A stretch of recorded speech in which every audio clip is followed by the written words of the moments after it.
Ancient Tamil literature describes a civilization that predates the great cities of Mesopotamia. It was located far south of the Indian peninsula, on a sprawling, glorious landmass known as Kumari Kandam. This coastal empire was ruled by the legendary Pandyan kings. It famously hosted 3 successive Sangams, literary academies where thousands of poets and scholars gathered to establish the foundations of Tamil culture over thousands of years. According to the texts, this era ended when the sea itself turned against the land.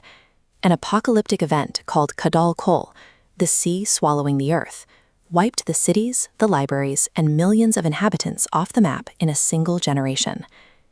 For centuries, scholars dismissed Kumari Kandam as a tragic piece of poetic fiction.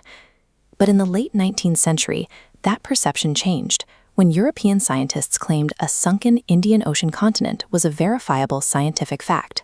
It remains one of the strangest collisions in history, a Victorian biological theory accidentally resurrecting an ancient literary tragedy. To find the truth of this ancient mystery, we have to look at what is actually buried beneath the waves.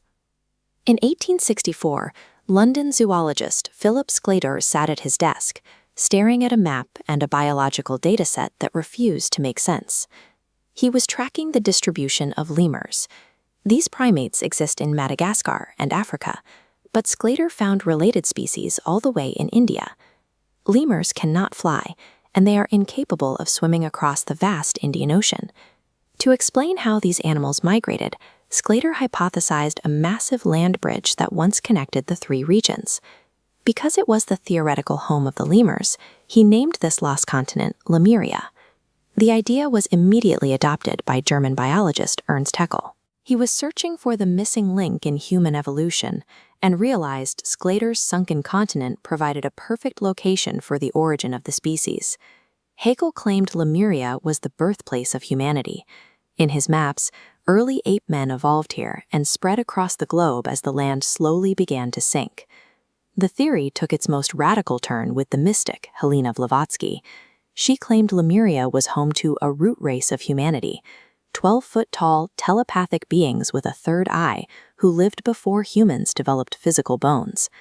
A zoological attempt to explain monkey distribution had spiraled into a global obsession with a magical lost world. The Lemuria eerie reached colonial Madras during the late 19th and early 20th centuries, arriving at a time of deep cultural friction. South Indian intellectuals were pushing back against a narrative that placed Northern Indian and Aryan history at the center of the nation's heritage, often at the expense of Tamil culture. Nationalists like Diviniya Pavana seized the European Lemuria theory and explicitly merged it with the ancient poetry of Kumari Kandam. They argued that Western science had finally proven what their ancestors had always known. This merged narrative allowed them to claim that Tamil was the mother of all global languages, and that their submerged home was the original cradle of human civilization. They eventually claimed that as Kumari Kandam sank, the survivors fled north to establish the Indus Valley civilization, meaning the ruins of Harappa were actually a second northern Kumari Kandam. The story of Kumari Kandam became a political shield used to protect Tamil identity and elevated against the threat of cultural erasure. Modern geology eventually provided a definitive reckoning for Lemuria. In the mid-20th century, Alfred Wegener introduced the theory of plate tectonics. Tectonics proved that continents drift slowly over millions of years.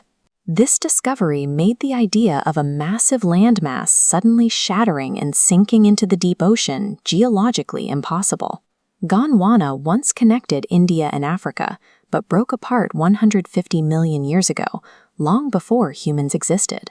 Modern bathymetry confirms the absence of a sunken continent.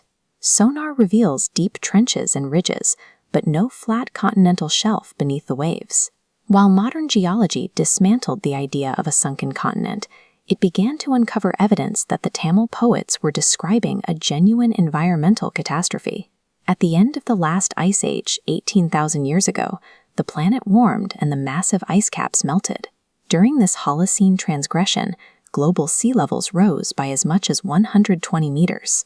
Because the water level was much lower, the ancient South Indian coastline once extended hundreds of miles further south. That land was gradually covered by the rising sea over several millennia. Marine archaeologists off the coast of Pumpuhar have discovered human-made stone walls 40 meters underwater, confirming that coastal settlements were indeed lost to the rising tide. Kumari Kandam lives on as a geocultural consciousness, a profound memory of a changing planet and receding shores, carried through centuries of Tamil verse.